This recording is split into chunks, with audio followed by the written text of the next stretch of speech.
Thanks for coming to this session. LeSS in the time of COVID.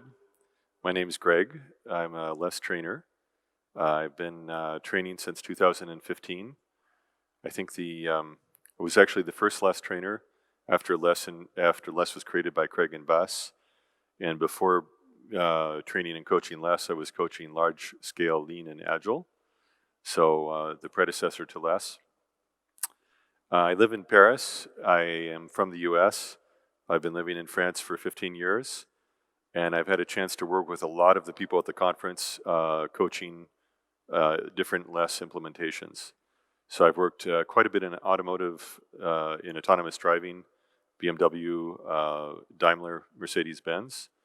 And in fact, when COVID hit, I had been at Mercedes-Benz. It was March 13th. I was coming back to Paris and going to a surprise party.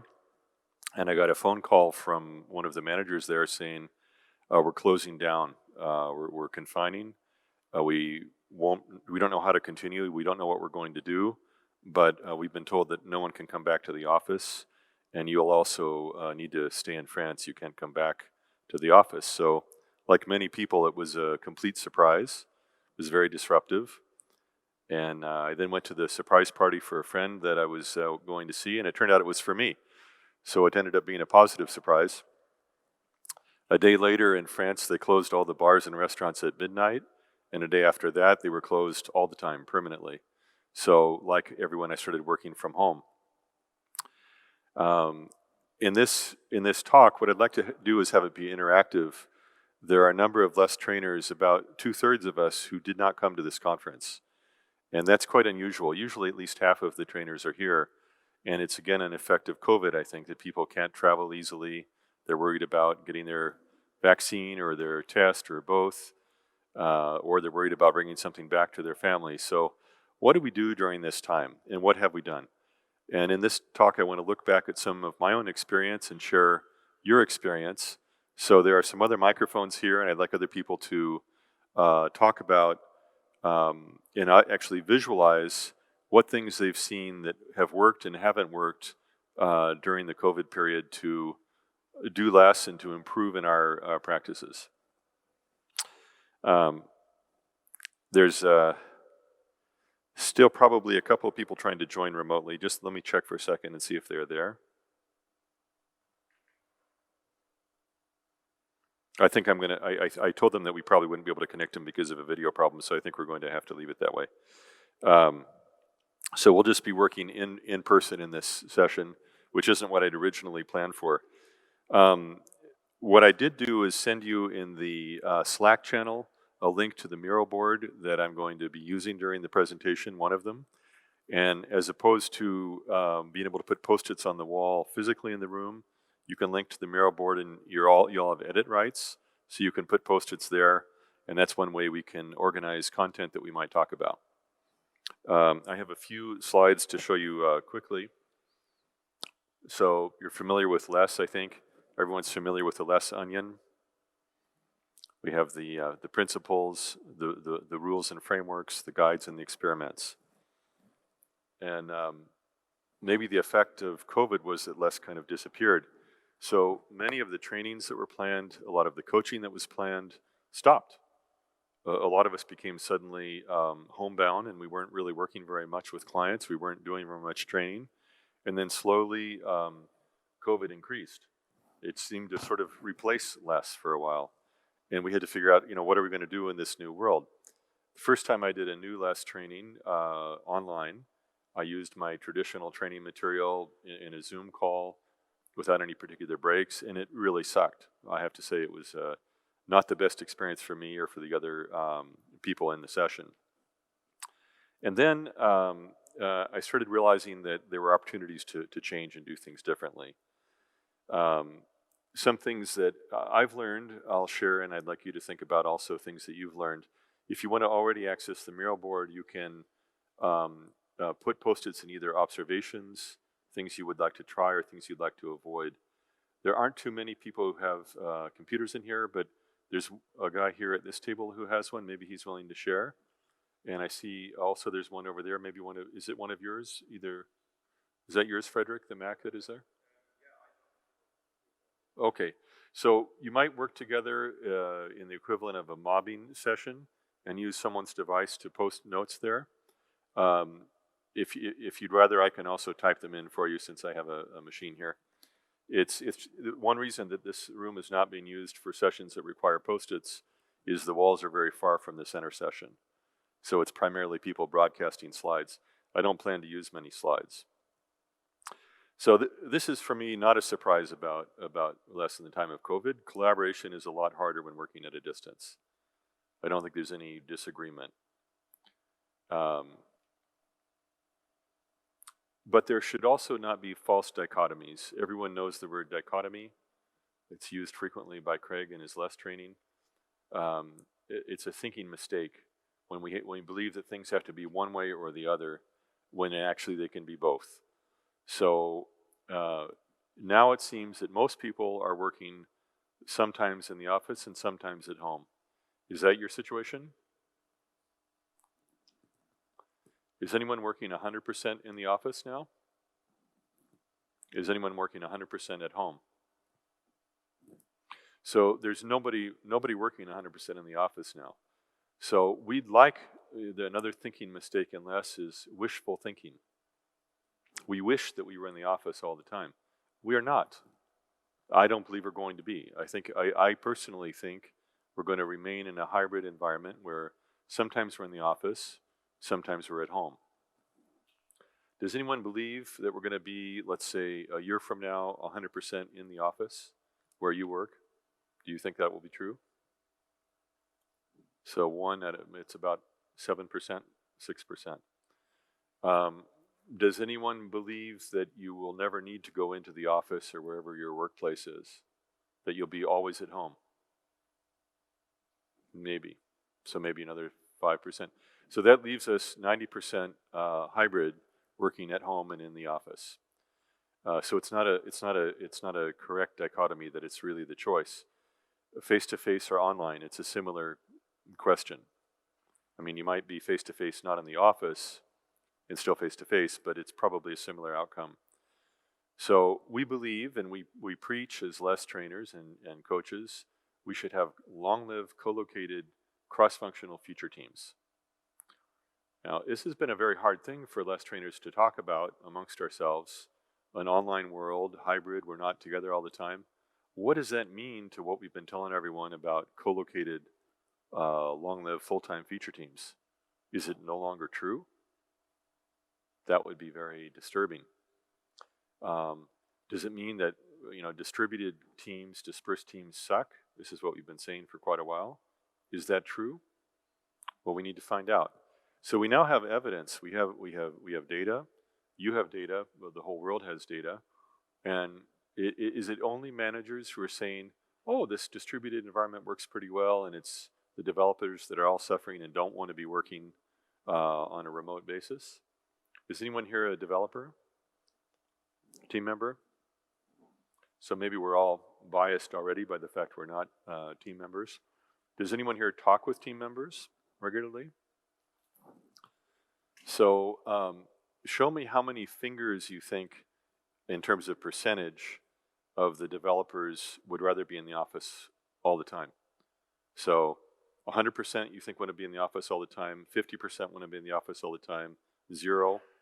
What percentage do you think want to be in office all the time? So rough average is 30%. I see 1%, I see 0, I see as much as 5%, 6%, nothing higher. So this is some data. It doesn't look like it's true that developers really want to be in the office all the time. That means we need to find ways to work on a distributed basis where it's still collaborative. I'll talk about some patterns that I've heard from other coaches and myself, and gather some more from you. A final kind of related question is individual or teamwork. So if you mob, let's say it's teamwork, you're mobbing around one workstation and 5 or 6 developers, 7 developers are mobbing. Do they want to mob all day long, 100% of the time? Do you think so? Does anyone want to mob 100% of the time? No. So is it really a problem if we're working in a hybrid environment? How much of the time when we're in the office are we really collaborating closely with the other people? It's not 100% of the time. It's convenient though. If you need to see somebody, you just walk over and talk to them. Hence, people have developed Slack and similar chat tools to try to reach people wherever they might be on demand. Is it as good as being in person? Probably not. But it's not bad.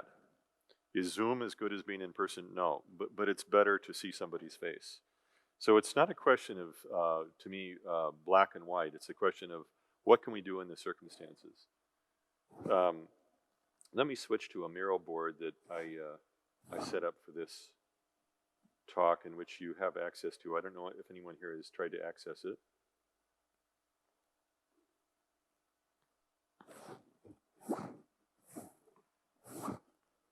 Sorry. Seems like my head is not quite the right shape of this microphone.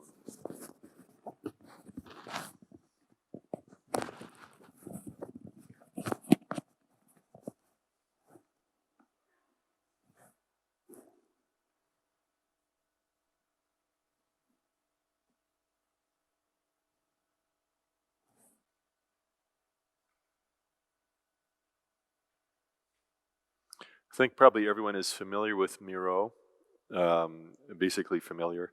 Has anyone not seen Miro before? Okay, so to explain briefly, if you haven't seen it, it's an infinite whiteboard. It has post-it notes. You can take a post-it note and choose a color and place it somewhere. And then you can type into it like you would a normal post-it note. And you can drag them and drop them, and everyone can move everyone's around. So it's like a whiteboard in that sense. It then has drawing tools, so you can draw on the whiteboard, depending on what kind of a trackpad or Apple pen or drawing device you have, you might be able to draw more or less easily.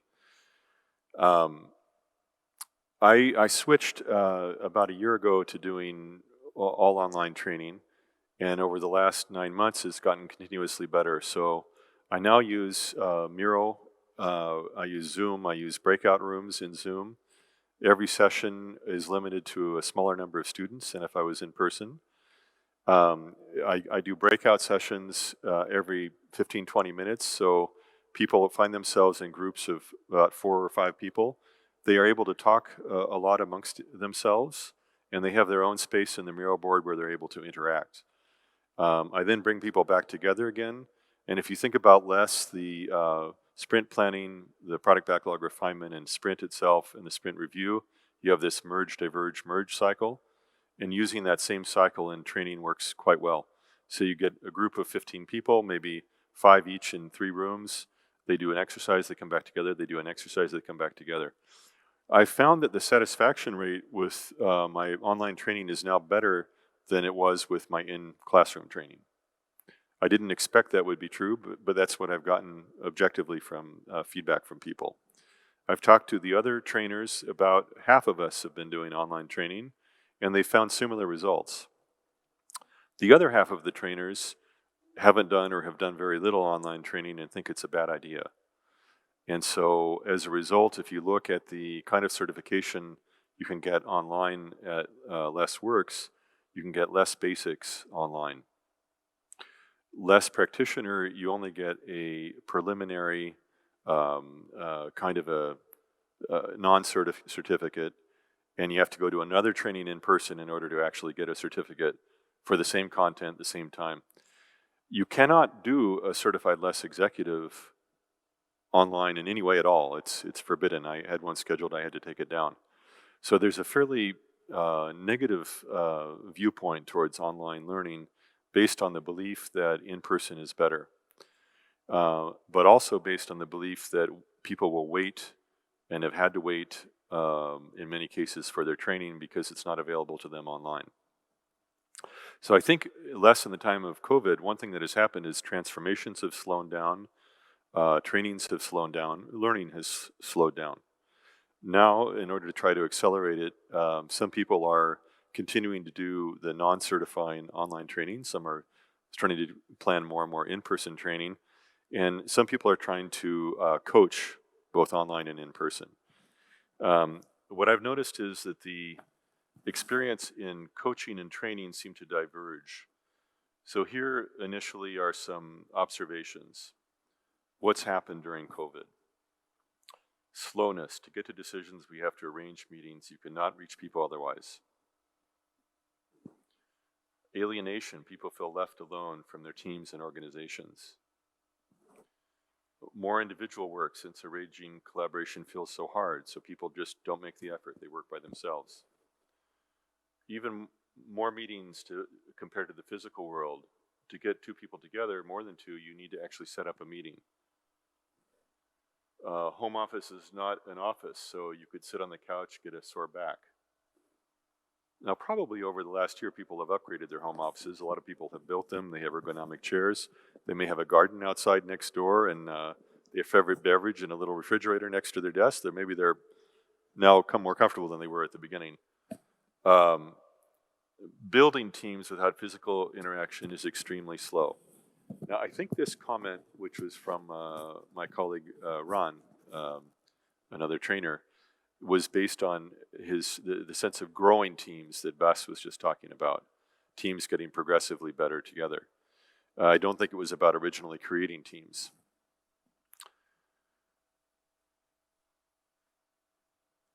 Now, this is a positive comment. It's possible to do pair mob programming remotely, and there's less resistance to it because people sit in their environment.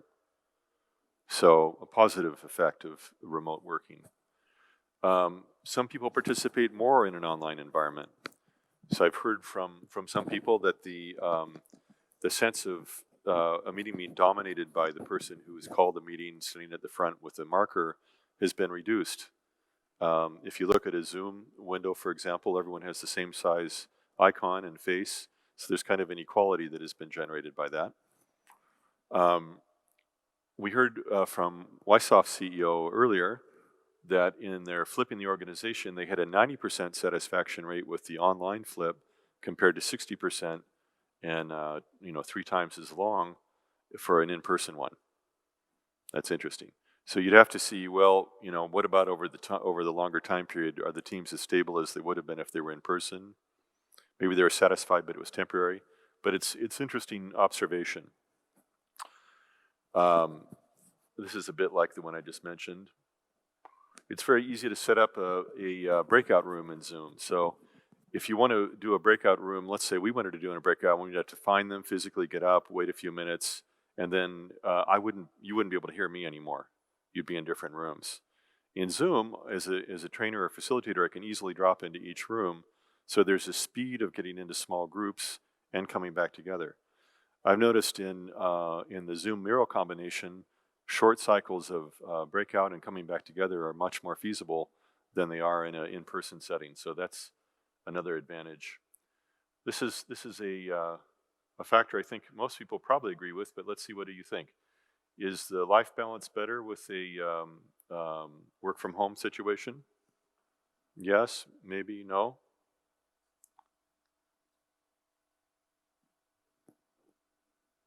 It's mixed. It looks like slightly favorable, but some negative and mostly neutral. So let's start talking about things we can do. Maybe one more observation. Some things lend themselves better to online than others. So Alexei Kravitsky made that comment when I was talking to him earlier today. He's also, as a Scrum trainer, been doing fully online training for some time. And he's found in online coaching that some things are quite feasible and other things really don't work well. So I think that might be also something to keep in mind as we move to the next session. Does anybody have any observations before we turn to advice for try and avoid that you want to add to this list? Anyone observe something during the COVID period that we should consider?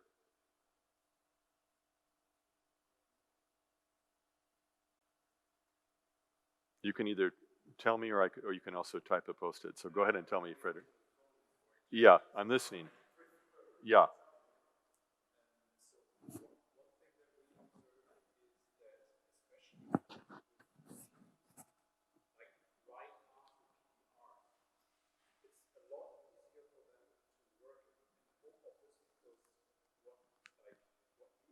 done is rather clear versus actually doing a PDR, especially with topics where you are like rather unsure what needs to be done, is really tricky to do online, or it's more tricky to do them online from my observation.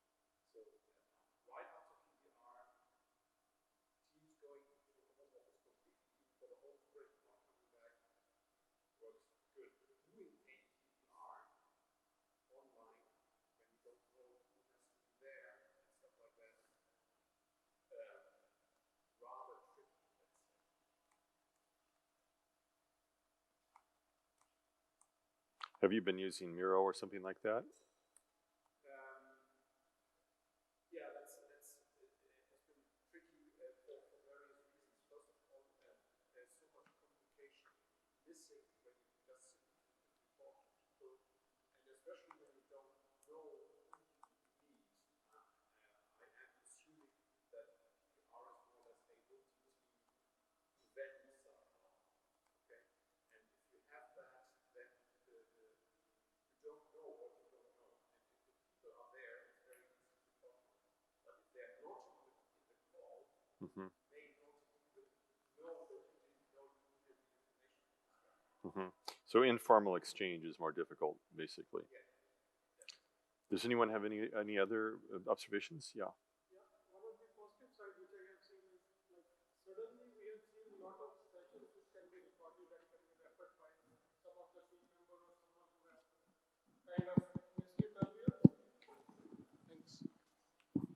So one of the thing which has been observed is like there were now suddenly we see a lot of either it's a knowledge sharing sessions or some of the critical sessions in the team, these are getting recorded, so it is something which team can refer to back later on, so that itself has created a lot of content, and if anything is there any ambiguity and all, so people can go back and refer to it, oh that's how it was meant to be, which was not there earlier, you need to go and get clarified again. So it's been an advantage of that approach. So does anyone else have observations, positive or negative, about working under COVID, working distributed? We also had the same experience for a project when we do handover to operations, that if you can record it and other people are missing or will join later, we don't have the meeting with all the participants again, so we save a lot of time. So the transition is once recorded and everybody can watch it later. If people are changing or the people are missing. Okay, I'm going to move, if you have others, feel free to use Miro after this session because this will be left up, this Miro board. I'm going to move down to some things to try and some things to avoid. Oh, I'm sorry, yes. Could you hand the mic over? Go ahead. Well, yeah. So they're trying to record and they won't hear you on the recording is the only problem. That's what I was doing before as well, but. Okay, I think we're kind of losing connection. So to the people, just like the direct relationship, more or less. If we're working from home, so because I spent like 2 last days in the office, yesterday and day before yesterday, and it was quite interesting because we got again this feeling what we had 1.5 years ago, because how many people were in the office, and it was something really special, like also the wish to support the people. So it's more higher, of course, if you see them personally. So because it's like kind of the human relationship, I think, stuff. What really not that good, it is really cool planning, what we did in the sprint planning too. That was a really interesting interaction in the team. So we put just like 10-day sprint or whatever. So put the old tasks and trying to figure out who is doing what. And it was fun. So with the sticky notes, it's really agile stuff. Online you did that, or you did it in person? No, we did not do it online. And we started to do it online, and the people did not like it. Okay. Because they cannot jump around. So, and I don't know, maybe I should try it over and over, and it works. So with the our company, or the company we are working now, so they rejected Miro and stuff like that. So we don't have Miro, we don't have Mural, we don't have anything. So, and Microsoft sucks kind of, and also the same. What I said, like switch exactly the camera in the meeting. I got my team back again, so I'm Scrum Master at the moment, so which I'm really happy about. So because only agile coaching and organization is also, and it is interesting because the people are not switching the camera and you can't really see the emotions. And I asked them already several times, so could you just do it? So because I can't feel you, I can't see you, I can't just realize what you're thinking. So if you're not speaking, so maybe you just not there. And yeah, that's pretty hard. So I can speak for longer time. So.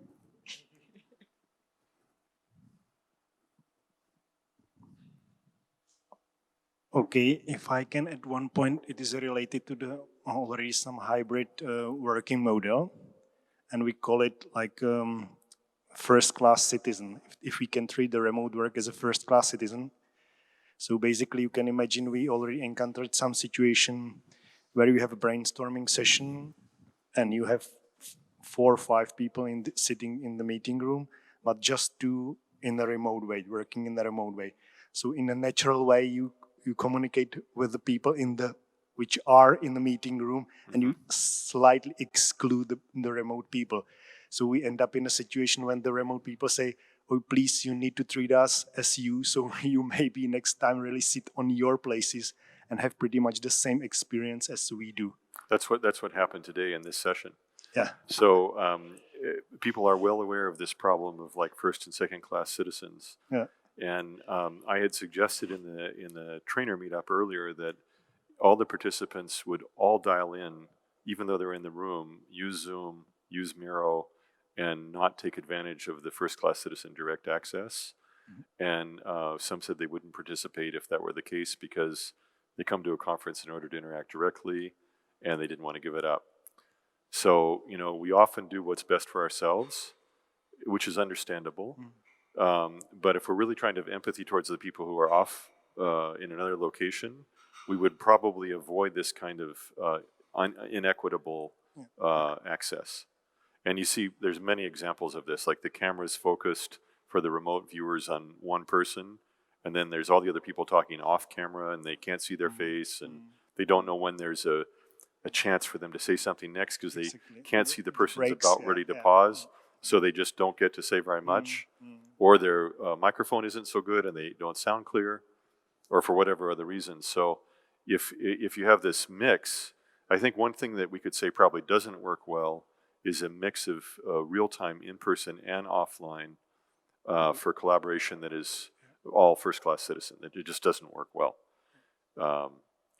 And yet I was trying to do that earlier today, and it didn't work. So they're not only second-class citizens, they're not online at all, the people who are remote.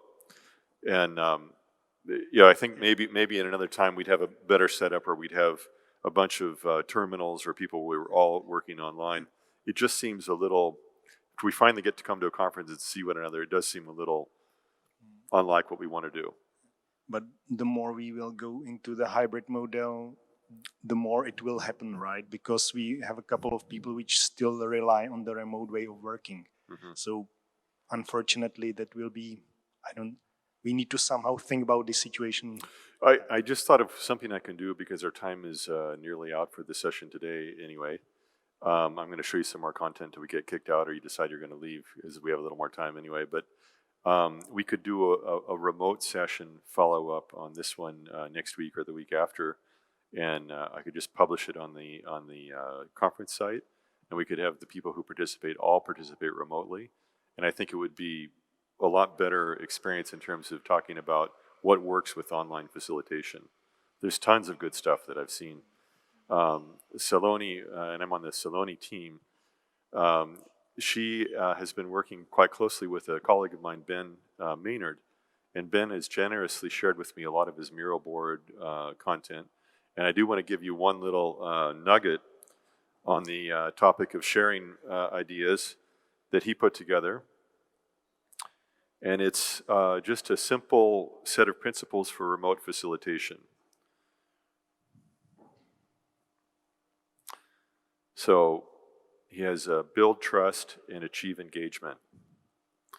And if you use these 6 principles, you can probably facilitate better remote situations. So consider the needs of the people you're talking to. Create very small sessions, small, short sessions. Be courageous. Maximize visuals. Some people do not track well when you're only speaking, especially if you're not speaking their maternal language. But reading reinforces messages that are verbal. Think out loud, so say what you're thinking. That's a fantastic idea. And build alliances, so build confident relationships with people. And he has a few other things here in more detail, and I'll leave you with that you can look at.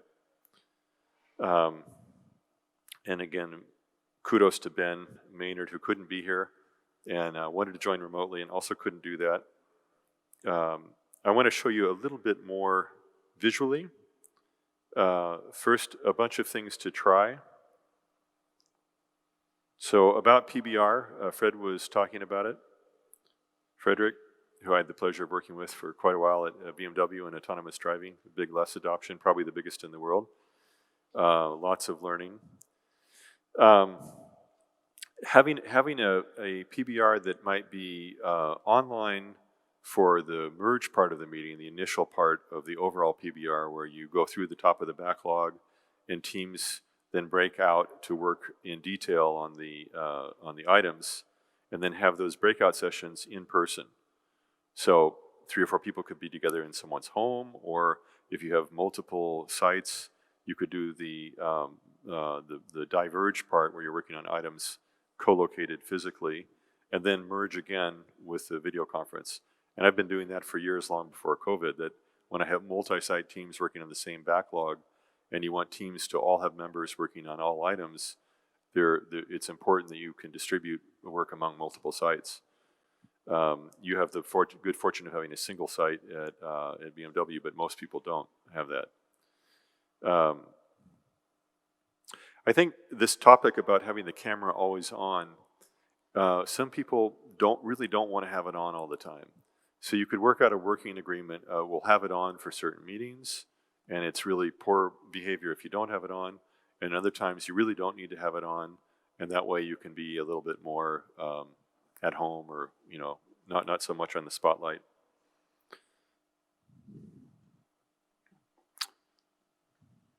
The open space that's being set up here, it lends itself really well to an online environment. So you can pretty easily collect different topics, organize it visually in a Miro board, and then have breakout sessions that are running concurrently. Craig Larman, who wasn't able to come today after really severe jet lag, brought this up yesterday. He agreed, no false dichotomies. We're not going to have all face-to-face time. We're not going to have all distributed work. So make the face-to-face time high impact.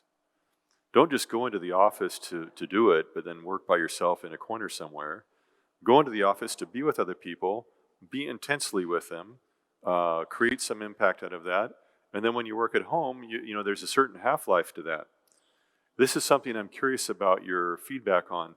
If you've worked in this kind of, I think we all have, sometimes off-site, sometimes on-site, about how long in terms of, let's say, initially days, how long does trust last? If you develop a trusting relationship with someone at work, how many days or weeks or months does that last? More than a week? No. So you would say less than a week, if the question was clear. Let's say you work together with somebody in the office and you grow to trust them and you feel like they're honest with you and they're okay. Could you then work remotely and continue to trust them for weeks, for months, for years? So for years, I see some people nodding. So if you're trying to make the time high impact, it probably means working very much on personal connections. I heard some people saying, oh, we went back to work this week and we basically just talked with each other and caught up and checked in to see how people were doing. Would you say that's a waste of time? No, it's a very good use of time. So maybe if we build the trust through the face-to-face time we have, we can actually do the work remotely more easily. Now, in some cases, maybe that isn't true. So it's interesting to explore how to make the most of the face-to-face time we do have. Did you have something you want to say? Maybe an interesting observation, you know the situation in Unterschleißheim, and it used to be very, very difficult to So it used to be very difficult to find like a meeting room, and like during the lockdown and afterwards, so it was easy to find meeting rooms, but you would actually see teams occupy a meeting room to have lunch together in the meeting room, just to be together in that room. And that never happened before. It's interesting. Yeah. Yeah, that's interesting. It's definitely nice to see people when you've been kept from doing it. So there's a few other things here. One other thing I guess I'd mention here is online team self-design event. So we heard an example from Wysoft that they did that. It seemed to work well. I did a large one with Ben Maynard in July this year. So the context was a British gaming company with multiple sites wanted to adopt feature teams, and they approached both of us and they wanted us to make competitive bids. And we said, well, we'd actually like to work together, so here's one bid and you get both of us. And they said, well, we really want you to make separate bids. And we said, no, this is your only option. You get us both or not at all. So we, nice solidarity between two LeSS trainers. We got to work together, which we're always trying to find opportunities to do. And lots of innovation around how to set up the team self-design event. And I can show you a mural board about that event briefly. Do you want to see that? Is it interesting to you?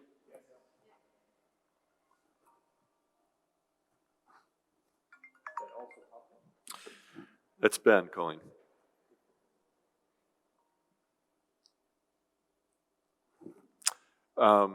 In this, okay, I'm not showing you. I thought I was showing you the, just a second here.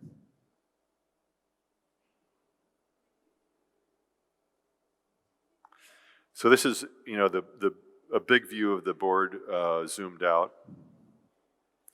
We started with an initial activity where people would decide on a kind of a avatar icon for themselves. And they group themselves by site and by primary skill set. So primarily engineering, testing, or business knowledge.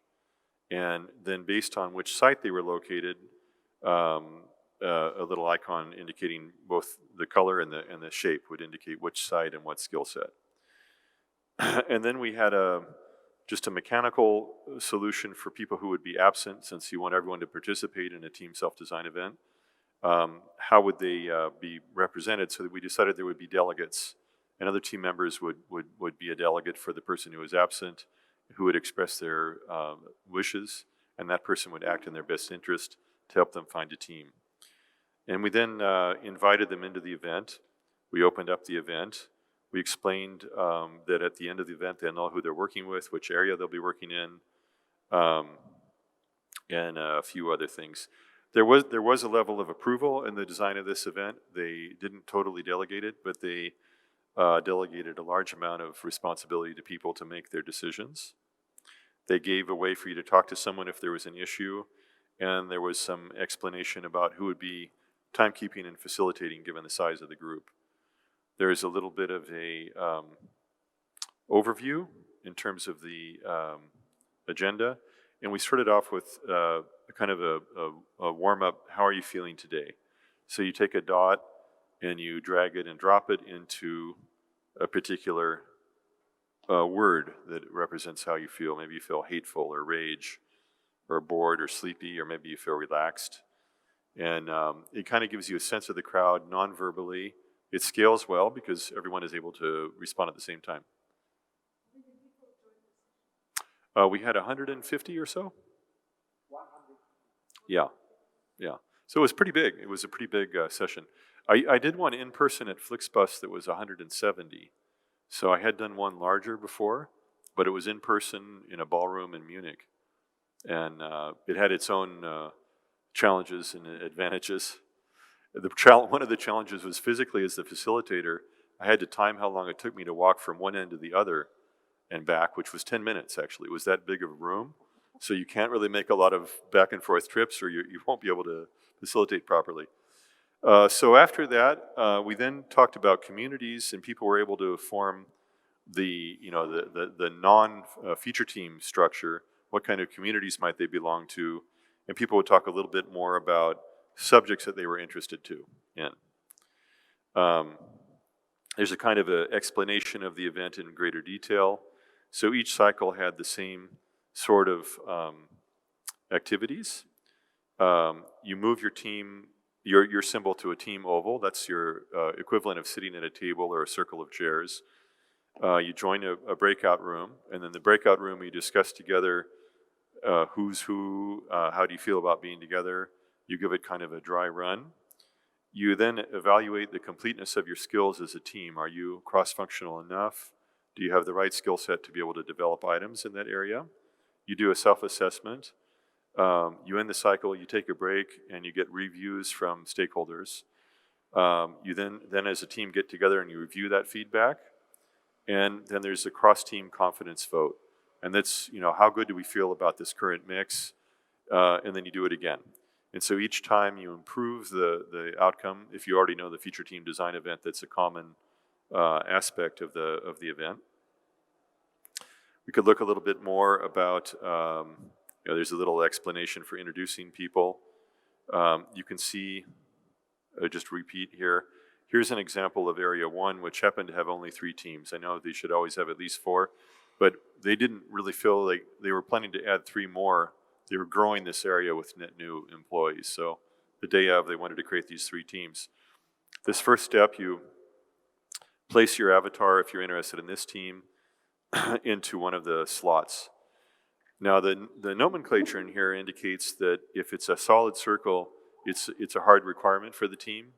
You have to have at least a certain amount of Java skill or QA skill. If it is a dotted circle, it's a nice to have quality. So they wanted someone with some front end skill. And there are some unconstrained spots. So anyone could join those spots, leaving multiple solutions, many solutions to the problem. You then join the breakout room, introduce one another, and you make sure that you have this kind of minimum skill set so that when you get reviewed and when you self-review, you know that you're probably viable. Go ahead. Would it be possible for one person to block 2 slots because he has both? No, you can only take 1 slot. So it's also, that first step also has an upper minimum bound on the team size. So the team had to have at least 5 people, only 3 had constrained skill sets, and it could have no more than 7. So we wanted to make sure the teams were of a size that seemed reasonable. And then in the second set, it kind of gets at your question. So you could put your icons into as many of these skills as you wanted. So you may have both Java and Tickle and business domain knowledge. And you would just indicate that, whether it's want to learn, intermediate, advanced skill level. So this kind of somewhat complex looking diagram has a lot of information in it. And it's parsed really more in on a human level rather than an algorithm. So on a human level, in the self-assessment, what would make us better? What could we provide to help other teams be better? And then how do we feel overall? Like we feel like we're the best, or we feel like we're good. It's kind of a confidence vote. And then you get review and feedback in this step of the process. And yes. It was less than a whole day. Yeah, we did the whole exercise in, I think, for about 4 hours. With breaks, yeah. And then at the end of each cycle, at the end of the third cycle, there's a decision point. which is something we did also at Flixbus. So Ben and I co-designed this process with the clients, stakeholders, with input from developers about it. The design process takes quite a long time. The implementation is rather fast. So in the way that we did this, and I've done it other times, there's not a full delegation, there's a contingent delegation. The management still says that they are going to decide whether or not to approve the outcome. They generally do, and they did in this case. In fact, I've never had them not approve it, but they hold on to this kind of authority that also provides some motivation to the participants that, hey, we ought to take this seriously because otherwise they might put us in a little pigeonhole somewhere and make us do something we don't want to do. So there were similarly other areas. This was a rather large area with 12 teams and another one here with 5 teams. And then some other overall confidence level. And there was a bit of a celebration afterwards. So I don't have the same data that we heard from Wysoft about 90% satisfaction rate, but there was a decent satisfaction rate that we couldn't turn into a percentage. And I would consider doing that again. So if we go back to some things to try, I would say I would suggest trying online TSDE, and I also would suggest trying it in person. They both are fine. I think some organizations probably have people spread out all over the world now, and it may not be possible, or they may not be willing to get people all together, and so they would have to consider what's the best option. Maybe some things to avoid, and I'm happy to take your experience and things you'd like to add, or you can add it to this board. Online team coaching seems really rough. I haven't, if you're actually talking about coaching development practices in a team environment, but you're online, it seems hard to do. But maybe someone has some good examples of it working well. I'm not sure where the microphone is. There you go. I have I'm coaching individuals, and also teams as well, online. And for my opinion, it works well. If they switching the camera on, and I don't see any disadvantages in that for the moment, for me and for the teams, because we used to work online already. Did you say individual coaching or also team? Teams and individual coaching, both. Any things that made it good that you did that you think would be worth sharing? I don't see any disadvantages in that because it's except you can go for coffee break. So just speaking about family and stuff like that, if you do really break during the sessions, but they do it exactly that good or bad like before, or I'm doing the same stuff like usual, just only online. So, and for individual coaching, so you kind of can plan it even better. So to see every slot in your day, you can just put your coachings in. Were they in both cases planned sessions? Usually that's our planned sessions, but what is already planned? So maybe you plan it in the morning. So because something happened and you really have to coach the person. For example, I had the situation yesterday. I had a really nervous product owner. So, and I did not plan it yet, but I have really to do the coaching session with her and maybe with the team directly. And I don't see any problems to do it online. Okay, well, thank you for sharing that. It's good to have a positive encouragement about it.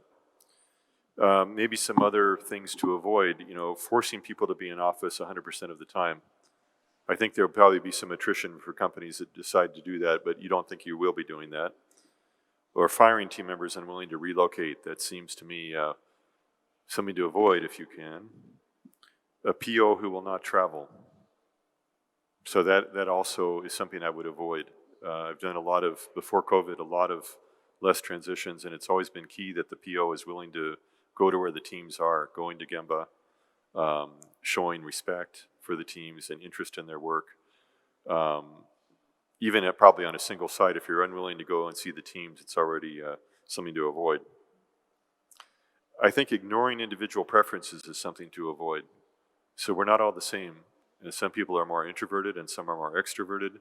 Some can't concentrate well in a noisy environment, and some people can't really work unless they're surrounded by other people. So avoid emails instead of just talking.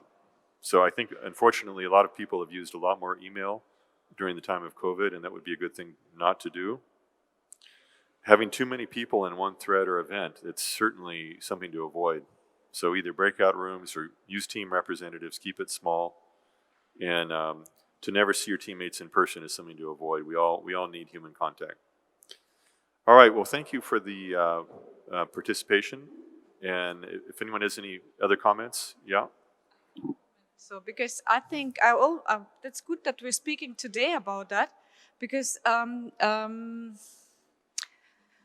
bus, I had to wait 1.5 years for training with bus. So, and that was really annoying situation for me, because I was going to be a candidate less trainer already a long time ago. So, and that's my speed was really slow in this case, and because of bus. And about the collocated teams, so we did not remove it from the page till now. So we're not saying about like this hybrid stuff. It's nothing is mentioned by now in the books and the page on the page, so in the internet. So what do you think? How we'll deal with that? Do you have any ideas? So what community of trainers and less trainer candidates, what is going on over there about exactly this topic? Because now we're strictly saying collocated. Mm-hmm. What is your opinion? Oh, my opinion is that that's not reasonable. Even though it's desirable, it's wishful thinking. That I don't think we will have strictly 100% co-located teams in most cases in the rest of my professional career.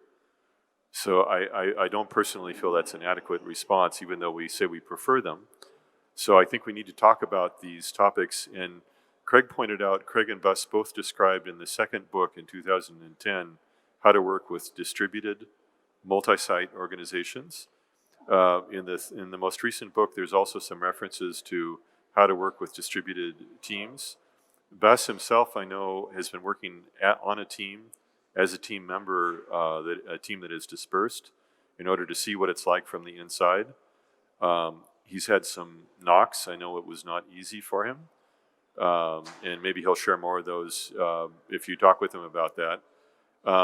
But in terms of plans to publish, at this point it would be blogging, case studies, LinkedIn pages, the newsletter, the other communication methods of the LeSSworks website. But you inspire me to want to write about it in a blog or talk about it at a meetup. And I think we should all not feel like that's an exclusive invitation or need. The reason I brought up this topic is I think we need to explore how do we work in hybrid on-site, off-site organizations, and maybe continuing to capture information here, or if you have other suggestions, maybe we could form a working group around this topic. I would really appreciate to be in the group, this working group.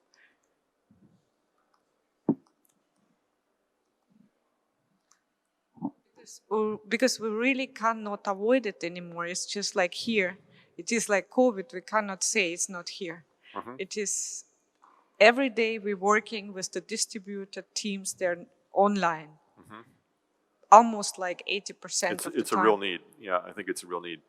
Well, thanks for the good feedback. Thanks everybody for the conversation. I hope you have a good rest of the conference. I have to say I'm happy that we're here in person. So look forward to talking with you more. Have a good afternoon. Thank you. Thanks.